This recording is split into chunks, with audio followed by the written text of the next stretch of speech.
I normally don't share my sad stories pero naka-move on na naman ako, so kwento ko sa inyo. Sa video na yun, you will see a wife na namimili na ng last na outfit na susuotin ng asawa niyang may cancer.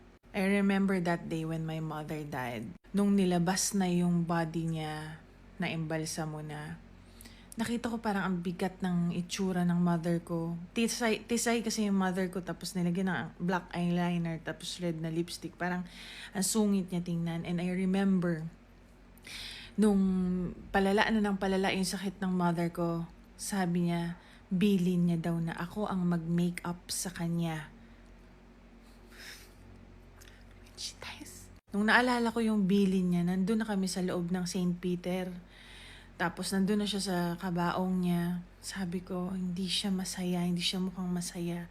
So nagtawag ako ng mag-a-assist, binuksan yung coffin at inulit ko yung makeup ng mother ko. Dahan-dahan kong binura yung black eyeliner niya kasi pag na-formally na pala yung body, guys, para siyang lumalambot na lumalagkit na sobrang sensitive niya na parang mapupunit yung balat. Parang ganun yung naaalala ko habang inaayos ko yung makeup ng mother ko.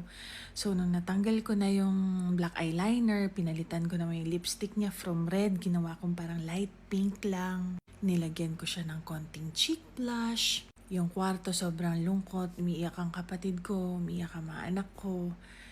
Pero ako, focus lang ako sa pagpapaganda sa mother ko.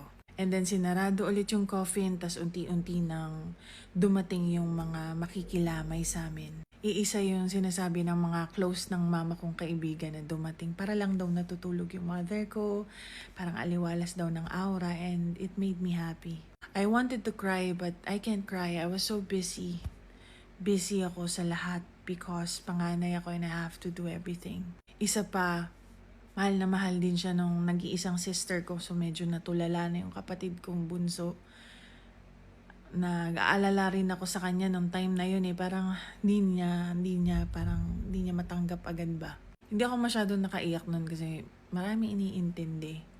Minsan iniisip nyo yung mga ganong klaseng tao, hindi sila masyadong affected. Pero totoo, kung gano'ng kasakit sa ibang pamilya na nawalan, ganon din sa amin. Kaso, wala kasing ibang kikilos pa nung time na yun. Panganay nga kasi ako. Hindi madali mawalan ng mahal sa buhay, pero minsan, wala ka naman magagawa